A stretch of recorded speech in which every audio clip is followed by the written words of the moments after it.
Olá, seja muito bem-vinda e bem-vindo ao Diga Quem Você É. No programa de hoje, eu recebo a psicóloga Cláudia Leitão.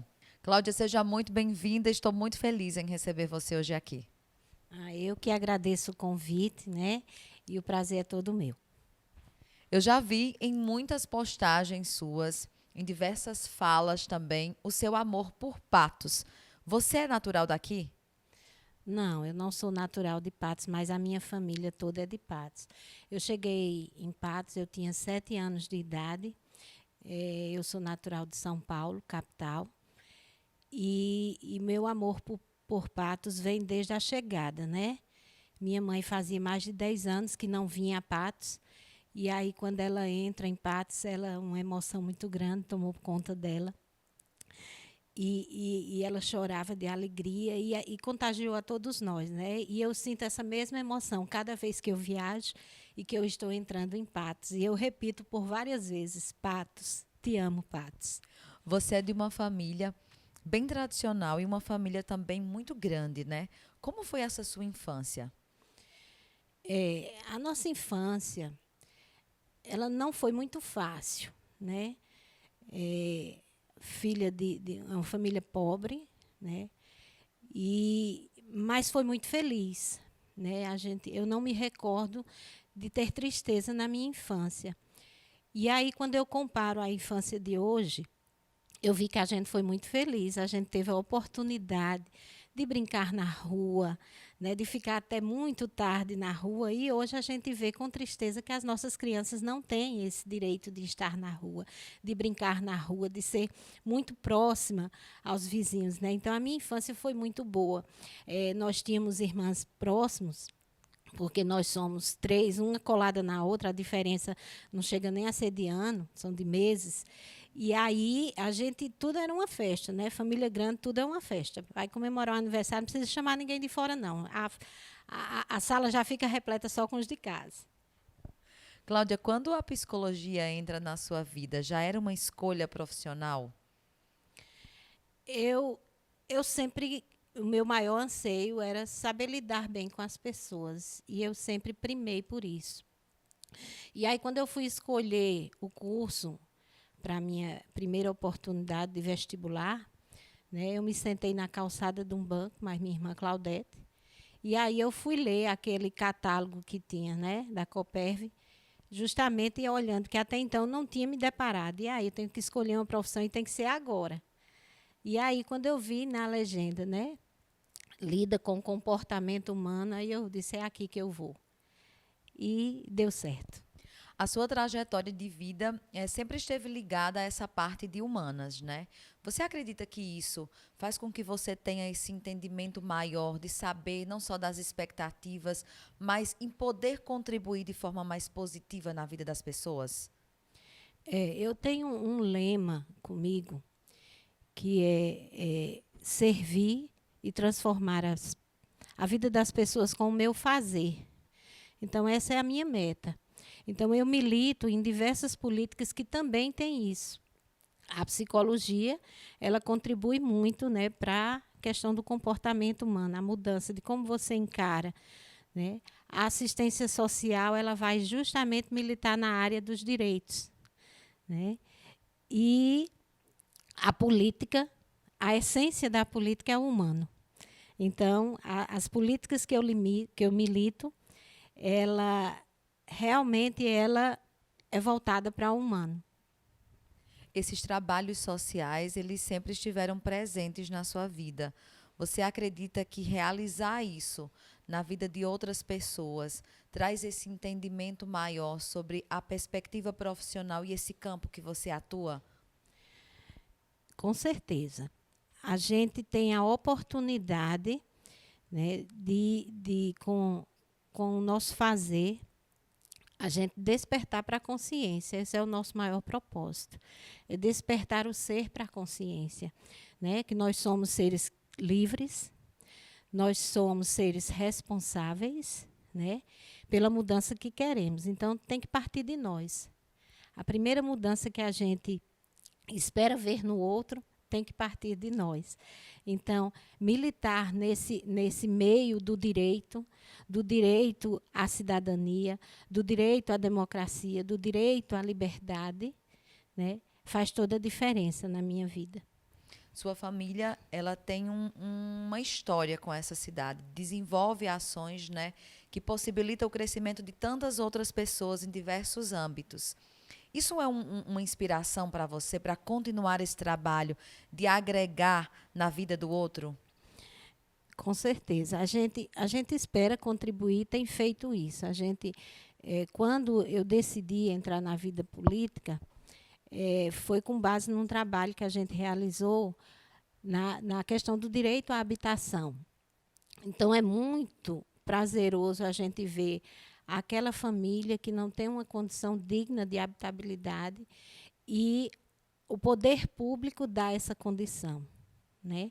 Então, quando as políticas públicas elas são efetivadas e chegam até onde devem chegar, então você vê que você cumpre o seu papel. Porque a gente luta para que esse direito chegue àquele que não tem voz. E na política, eu espero sempre ser a voz do povo. Quando essa política entra na sua vida, nasce a partir de que desejo? No anseio de transformar a vida das pessoas. Porque eu percebo o seguinte, as pessoas precisam compreender que a política é inerente ao humano. Então, quando as pessoas dizem que não gostam de política, né, no meu ponto de vista, essa pessoa ela não tem conhecimento de que a política ela tem a capacidade, ela tem o dever de, na sua efetivação, garantir direitos à população. Então, se você descarta a política como inerente ao humano, o que é que acontece? Você termina sendo vítima do que chega, certo? E quando você despreza a política por má fé, você termina sendo beneficiário. E a política, ela é própria para dar qualidade de vida, para trazer bem-estar para a população, para fazer com que a democracia emane do povo. Então, nós estamos num momento riquíssimo e é importante que a sociedade perceba isso. A importância do seu voto, o poder que o voto tem. Então, ao eleger um vereador, você tem que ter isso em mente. Que você está contribuindo para transformar a vida das pessoas por meio das políticas públicas que vão ser efetivadas, que vão ser efetivadas através das leis que nós propomos naquela casa. O seu trabalho também sempre esteve pautado na gestão de pessoas, né, para empresas. Isso lhe traz um pressuposto maior de entendimento desse meio político e também desse cenário público?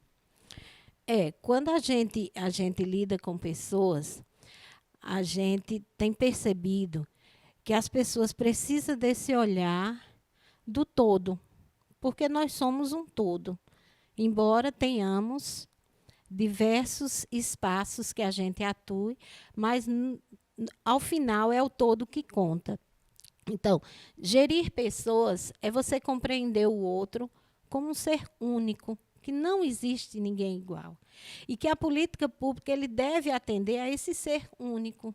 Porque não tem como a gente pensar uma política pública que não valorize aquele que sofre, aquele que não tem uma educação de qualidade, aquele que não tem acesso à saúde, que não tem acesso a seus direitos através da assistência social. Então, gerir pessoas é isso. É você considerar o ser como um todo. Ele como biológico, ele como emocional, ele como psicológico e, principalmente, como um ser espiritual. Ô, Cláudia, e aí esse casamento, na minha opinião, ele fica perfeito quando a gente entende que na condição de psicóloga, né, esse entendimento ele se estende. Isso é verdade? Com certeza. Há uma grande interface tanto no serviço social quanto com a psicologia, né? Quando eu decidi fazer serviço social, foi justamente a necessidade que eu tive que buscar, né, para atuar na defesa desse cidadão, garantindo a questão do comportamento, mas também efetivando o direito. Porque lutar por direitos não é fácil. porque você tem que atrair para você o entendimento que a maioria das pessoas não compreendem. Que é direito, não é benesse, não é favor, é um direito. E como direito, você pode reivindicar. Você tem o dever de reivindicar e de cobrar daqueles, né, a quem compete legislar e colocá-lo em prática em benefício do povo. Se você tivesse que mudar alguma coisa na nossa realidade patoense, o que você mudaria? Olha, eu tenho me preocupado muito, muito. Eu sei que a gente tem muitas necessidades no âmbito do município, né? Mas o que tem tirado meu sono é a questão da forma como nós tratamos os resíduos sólidos. Eu me preocupo muito. O descarte, sem considerar, né? Às vezes a gente escuta bem as pessoas dizer assim, não, eu vou jogar isso no lixo. Não existe lixo. Porque não existe fora, é tudo dentro. É dentro do planeta, né? E aí, se é dentro do planeta, nós estamos sendo atingidos pela forma como nós tratamos a nossa casa comum. Então, é difícil a gente atrair as pessoas para pensar dessa forma. Né? Então, eu tive a oportunidade de, no primeiro mandato, né, legislar em favor dessa consciência, certo? Mas a gente não avança muito se a gente não contar com outras vozes, né? E aí eu costumo dizer que eu não quero que a minha voz seja uma que clama só no deserto. Eu preciso juntar outras vozes para que ela possa ecoar em diversos espaços. Então, essa é a minha luta. E o que é que te inspira a não desistir de Patos? O que me inspira a não desistir foi o exemplo que eu sempre tive dentro de casa, né? Minha mãe, ela abdicou da vida dela em favor da vida dos filhos. E eu me lembro, né, ao vir para cá, eu digo, eu tenho que falar um pouco de uma história que eu me orgulho, né? E aí uma história que eu me orgulho da minha atitude foi que a gente sempre estudou em rede pública, né? E eu valorizo o ensino público e gratuito. E ele tem que ser de qualidade, porque a gente tem que se perguntar a quem interessa não educar. Tem alguém sendo privilegiado. E eu me lembro do esforço da minha mãe, né, do meu pai, que sempre estava no mundo, filha de caminhoneiro, estava no mundo e competia a ela a educação dos filhos, o ensino também dos valores próximos. E eu me lembro que a gente estudava muito distante da nossa residência. A gente morava ali no 18 do Forte e eu estudava no Diocesano. E eu ia a pé, e às vezes era 2 vezes por dia. E aí minha mãe conseguiu a transferência de Claí, que era no Capitão Manuel Gomes, outro extremo, para o CEPA. E eu disse, eu não vou ficar aqui no Diocesano sozinha, de jeito nenhum. Aí eu cheguei e disse, mãe, e aí, mãe? Tem que conseguir uma vaga para mim e para a Claudete. Aí a mãe disse, eita, minha filha, pois não tem não. Eu batalhei, dormi na porta da escola, mas não deu. Aí ela vai e diz assim, vá atrás de seu avô, que seu avô conhece, professor Messias. E você fala com seu avô, que seu avô vai conversar com ele. Aí eu disse, quando a gente vinha no caminho, uma chuva. Aí eu digo, eu vou atrás de vô, não. Eu mesma vou bater na porta dele. Porque o que eu quero, eu sei pedir. E assim eu fui, né? E quando bati na casa do professor Messias, ele estava doente, acamado, e a esposa relutou em me receber, mas quando viu 2 meninas tomando banho na chuva, né? E eu disse que era muito importante, ela deixou eu entrar. E ali foi a primeira conquista da minha vida, né? Foi quando o professor Messias mandou me matricular no CEPA, por conta que era mais próximo da minha casa, que é um direito do aluno. Você ser matriculado numa escola próxima onde você reside. Então, a minha história de luta, de protagonismo, ela vem daí, desde só. Do exemplo de casa, com minha mãe, minhas irmãs e meus irmãos, que a gente tudo tem essa história, né? E dessa pauta importante, que é a gente acreditar, sonhar e acreditar. Cláudia, a gente tem vivido um momento histórico e também mundial, né, que é a pandemia. Você acredita que a população tem sido tratada como o fator mais importante a ser levado em conta dentro desse contexto?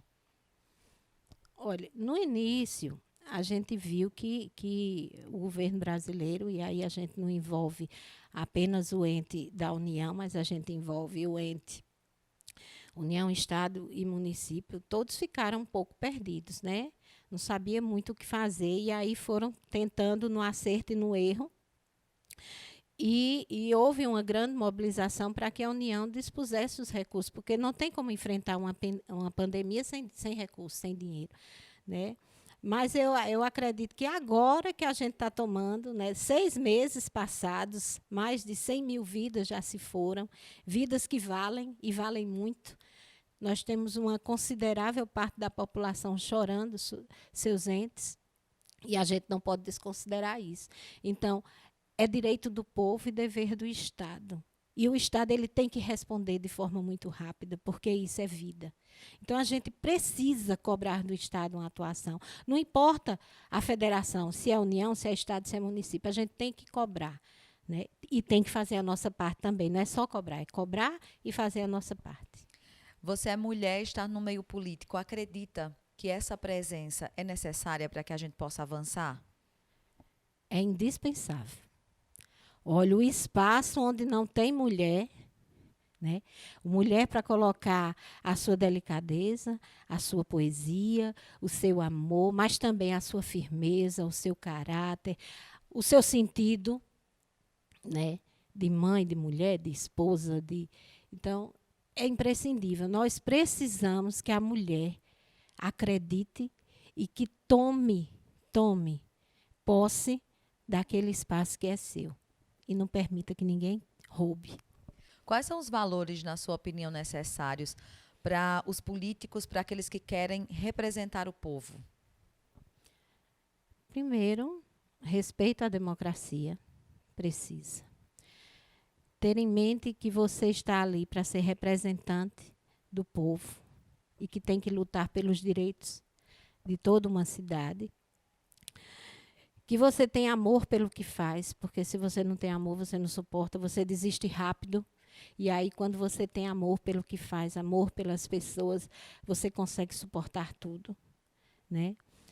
E precisa ter ética, compromisso, trabalho, dedicação. É um conjunto, né, de valores, de princípios que a gente precisa investir na criança para que esses valores sejam novamente colocados como uma prática do cotidiano das pessoas. Você falou que já fez uso, né, da escola pública. Acredita que todos os investimentos necessários, eles estão sendo feitos para que essa educação possa, de fato, ter valor na vida dessas crianças, desses futuros adultos? Não, a gente precisa melhorar investimento. A gente precisa melhorar os investimentos na educação, principalmente porque a educação é a base de tudo. Nós precisamos melhorar o investimento na saúde, na assistência social, que é aquele que vai defender os direitos da população que necessita, e é importante que só vá atrás quem realmente necessita. A gente viveu um momento triste, onde pessoas que não precisavam do auxílio emergencial, né, fizeram lá seu cadastro, receberam. Então, a gente pergunta, e aí, cadê a consciência? O que é que está faltando? Onde foi que faltou a consciência? Onde é que a gente pensa que a gente vai ganhar quando o outro perde? Então, a gente não ganha. A gente só ganha quando a relação for você ganha e eu ganho também. Observando a sua história de vida, qual é a importância da sua família para esse processo todo que você já viveu até hoje? A minha família é a base de tudo, né? Primeiro, é uma família que procura Deus, que tem uma relação de confiança em Deus. Eu acho que a gente, sem Deus, não é nada. Então, a nossa família é uma família que confia em Deus, que entrega nas mãos e que agradece a Deus tudo que acontece. Porque nada acontece por acaso, tudo tem uma razão de ser e de existir, né? Então, se chegou para nós, vamos dar graça, porque de alguma forma nós vamos aprender com o que chega. O seu nome sempre é creditado como uma pessoa de índole, né? Alguém de muito valor, de muitas crenças. Você acredita que tem faltado para o povo essas representatividades de valores, de pilares como esses, em uma casa como a Juvenal Lúcio? A gente precisa que os nossos representantes pensem mais no povo. Pensem mais no povo.